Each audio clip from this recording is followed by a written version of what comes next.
नमस्कार प्यारे बच्चों, नीलकंठ कोचिंग क्लासेस की इस ऑनलाइन कक्षा में आप सभी लोगों का हार्दिक स्वागत है।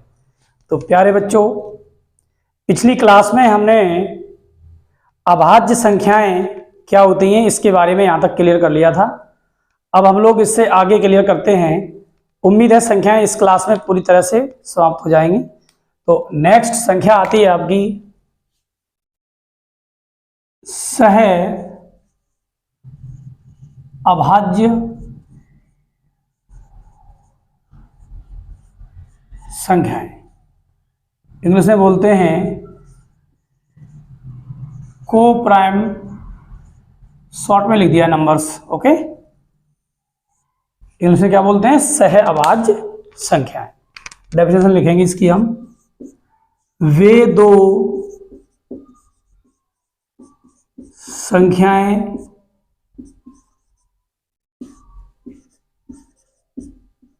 जिनका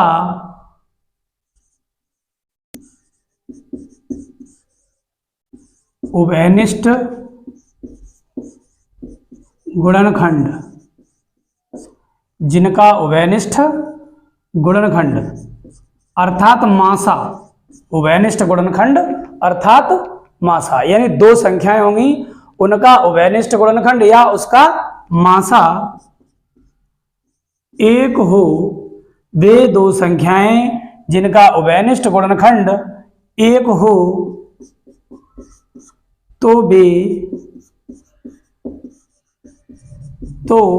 वे संख्याएं सह अभाज्य संख्याएं, सह अभाज्य संख्याएं कहलाती हैं। वे दो संख्याएं जिनका उभयनिष्ठ गुणनखंड या मासा एक हो तो वे क्या कहलाएंगी? तो वे संख्याएं सह अभाज्य संख्याएं कहलाती हैं। क्लियर है? यानी दो संख्याएं दी रही होंगी और उनमें से दोनों संख्याओं में उभयनिष्ठ गुणनखंड सिर्फ एक हो। ठीक है, तो वो संख्या क्या कहलाएंगी? आपकी सह अभाज्य। एग्जाम्पल के तौर पर हम लोग लेते हैं, जैसे मान लीजिए हमने ले लिया 8,15। ठीक है, यहां हम जब 8 के गुणनखंड करेंगे तो 1, 2, 4, 8। 15 के गुणनखंड करेंगे तो 1, 3, 5, 15। तो इन दोनों में उभयनिष्ठ गुणनखंड क्या है? 1। इसके अलावा कोई और है? नहीं। तो हम क्या कह सकते हैं? ये सभी संख्या क्या है? सह अभाज्य संख्याएं। जैसे मान लीजिए एक संख्या दी है 27, एक संख्या दी है 16,27। देखिए 16 के जब हम गुणनखंड करेंगे 1, 2, 4, 8, 16, और जब हम 27 के गुणनखंड करेंगे बेटा 1, 3, 9, और क्या होगा बोलो? 1 से कटेगा, 3 से कटेगा, 9 से कटेगा, 9 के बाद किससे कटेगा? सीधा सीधा 27 से ही कटेगा ये, और किसी से नहीं कटेगा। कटेगा क्या? देख लो एक बार चेक करके इसको। 1 से कटेगा, 3 से कटेगा, 9 से कटेगा, 10, 11, 12, 13, 18, 19, 27 से कटेगा। ओके, तो देखिए अब इसमें क्या है? उभयनिष्ठ गुणनखंड क्या है? 1। इसके कहने का मतलब क्या है? इस प्रकार की संख्याएं क्या कहलाएंगी? आपकी सह अभाज्य संख्याएं कहलाती हैं। क्या कहलाती हैं? सह अभाज्य संख्याएं। वे संख्याएं जिनका उभयनिष्ठ गुणनखंड कितना होना चाहिए? 1। तो वो क्या कहलाएंगी? सह अभाज्य संख्या। नोट कर लीजिए, थोड़ा साइड से हो जाते हैं।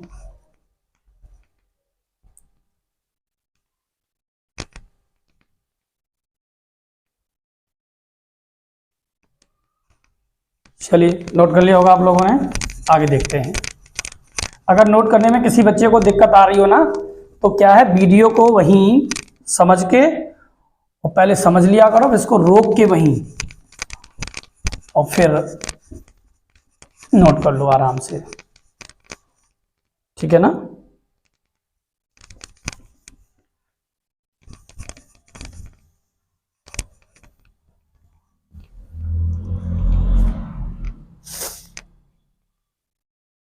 इसके बाद हम लोग बात करेंगे आगे पूर्ववर्ती संख्याएं।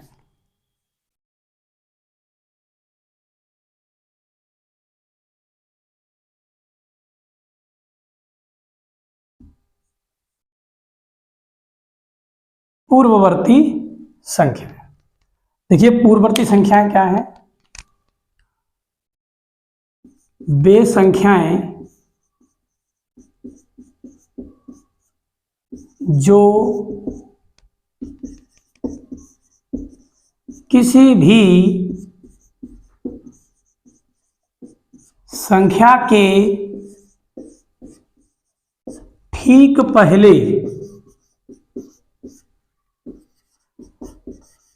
आती हैं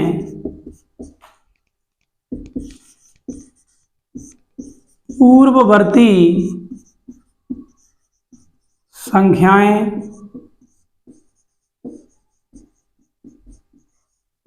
कहलाती हैं।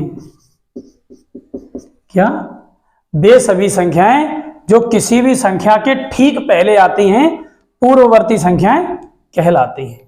कहने का मतलब ये है, यदि कोई संख्या दी गई है और आपसे कहा जाए कि इस संख्या की पूर्ववर्ती क्या होगी, तो आप कहेंगे उससे ठीक पहले आने वाली संख्या। मान लीजिए आपसे कहा कि 10 की पूर्ववर्ती क्या होगी, तो 10 से पहले कौन आता है? आप कहेंगे 9, तो 10 की पूर्ववर्ती क्या होगी? 9। या आप ऐसा कर सकते हैं, जो भी संख्या दी गई हो उसकी पूर्ववर्ती यदि आपसे पूछी जाए तो आप उसमें से एक घटा दो, एक माइनस कर दो। क्लियर है? जैसे एग्जांपल के तौर पे हम मानते हैं, जैसे यही एग्जांपल ले लेते हैं, 10 की पूर्ववर्ती संख्या, 10 की पूर्ववर्ती संख्या क्या हो जाएगी बेटा? 10 माइनस 1 इज इक्वल्स टू 9। कितनी हो गई? 9। ऐसे ही 1099 की पूर्ववर्ती, शॉर्ट में लिख दे रहे हैं संख्या, ठीक है, 1099 की पूर्ववर्ती संख्या, तो आप क्या कहेंगे? 1099 में से 1 माइनस कर दो, 1098। क्लियर है? कर लीजिए नोट।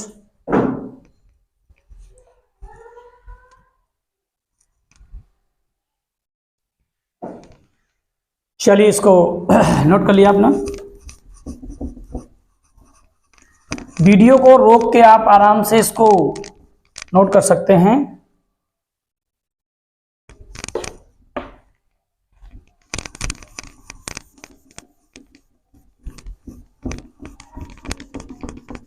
बोर्ड को साफ करने में थोड़ी दिक्कत आ रही है, नया है तो इस वजह से भी। चलो कोई दिक्कत नहीं है, समाधान हो जाएगा इसका भी। अब देखते हैं हम लोग अनुवर्ती संख्याएं। अनुवर्ती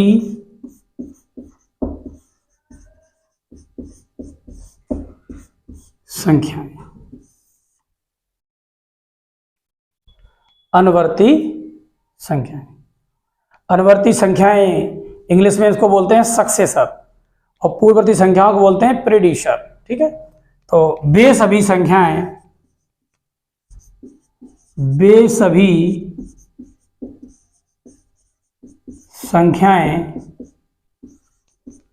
जो किसी संख्या के ठीक बाद आती हैं। वे सभी संख्याएं जो किसी संख्या के ठीक बाद आती हैं, वे सभी संख्याएं जो किसी संख्या के ठीक बाद आती हैं अनुवर्ती संख्याएं कहलाती हैं। अनुवर्ती संख्याएं अनुवर्ती संख्याएं कहलाती हैं। जैसे ठीक है, कोई भी संख्या है यदि उसकी अनुवर्ती पूछी जाए तो आपको करना क्या है, उस संख्या में एक ऐड कर देना है। ओके, जैसे 99 की अनुवर्ती संख्या, तो 99 की अनुवर्ती क्या हो जाएगी, 99 में +1 कर दीजिए, हो जाएगा 100। कितना हो जाएगा, इसी के तौर पर हम देखते हैं 999 की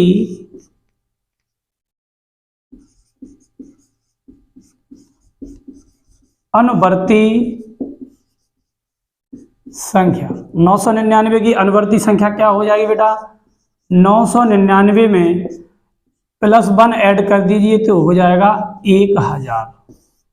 क्लियर है, चलिए नोट कर लीजिए इसको।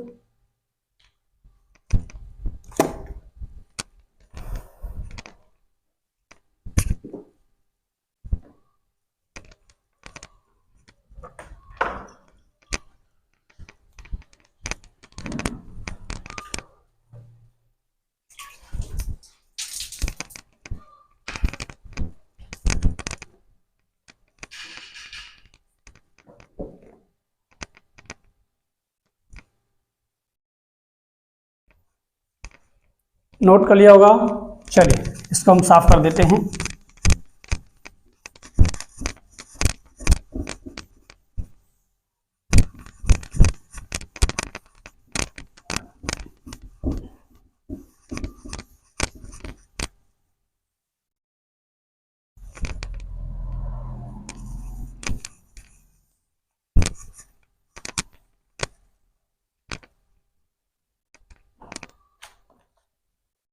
अब इसी क्रम में आगे हम लोग बात करते हैं पूर्णांक।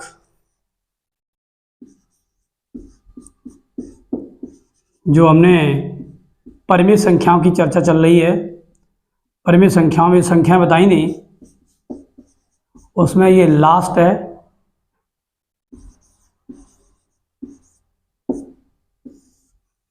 इंटीजर्स, पूर्णांक। देखिए पूर्णांक क्या है, पूर्णांक कितने प्रकार के होते हैं। सबसे पहली बात आती है कि पूर्णांक कितने प्रकार के होते हैं। तो बच्चों पूर्णांक 3 प्रकार के होते हैं। कितने प्रकार के होते हैं, 3। कौन कौन, देखिए ये है आपकी संख्या रेखा। यहां पे मान लिया हमने कि ये 0 है, यहाँ पे 1 2 3 4 5 आगे भी आएंगी। इधर -1 -2 -3 -4 -5। 3 प्रकार के पूर्णांक का मतलब है, रेड मार्कर का देखिए, ध्यान दीजिए, यहां से इस तरफ ये क्या है आपके धनात्मक,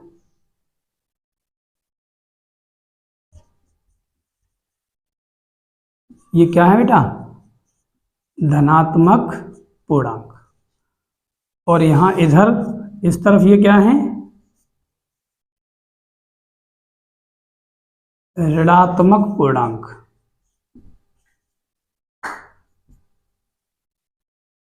और यहां पे क्या है, ये 0 है, न धनात्मक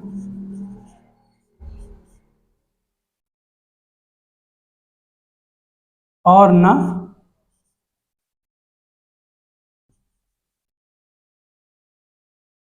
ऋणात्मक, न धनात्मक न ऋणात्मक। समझ गए। तो पूर्णांक आपके 3 प्रकार के होते हैं। 0 न धनात्मक है न ऋणात्मक है, 1 2 3 4 ये धनात्मक पूर्णांक हैं, इधर ये ऋणात्मक पूर्णांक हैं। इसको नोट कर लीजिए।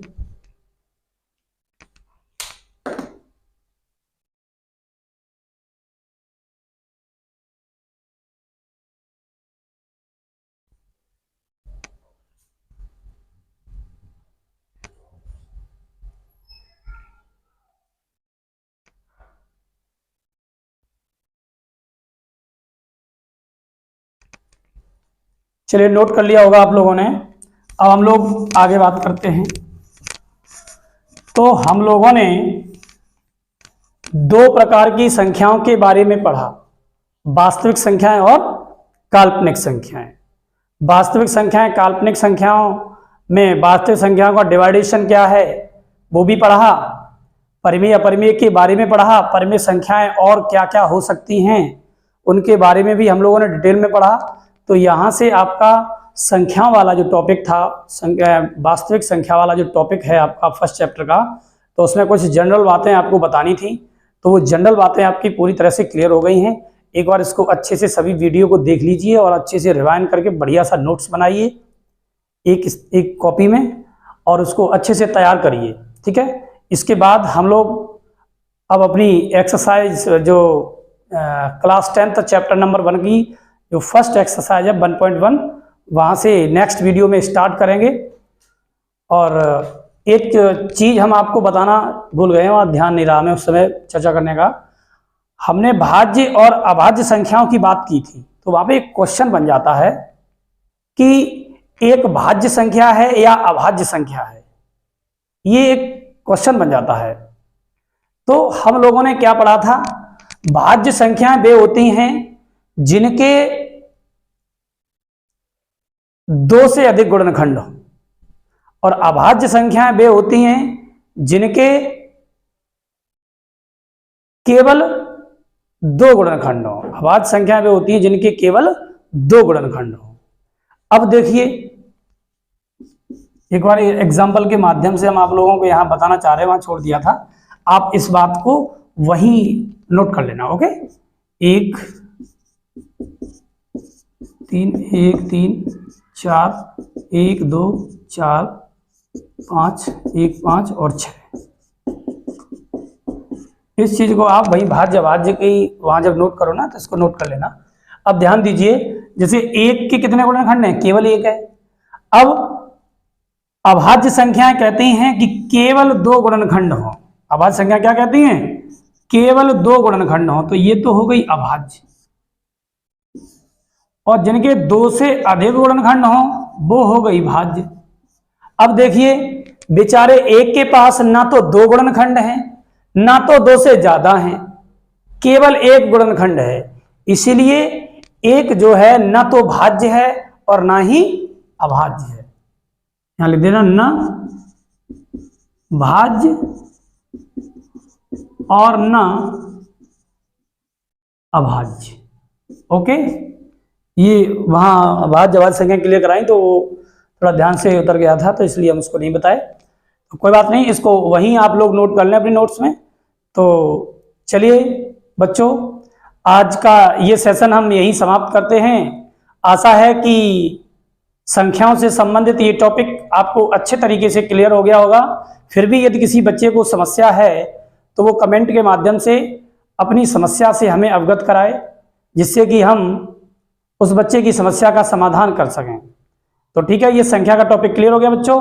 अब नेक्स्ट वीडियो में हम लोग चैप्टर पहला एक्सरसाइज शुरू करेंगे और क्रमबद्ध तरीके से सारी एक्सरसाइज आपके सामने आएंगी और कोर्स आपका विधिवत और सीक्वेंसली क्रमबद्ध तरीके से आपके समक्ष प्रस्तुत किया जाएगा।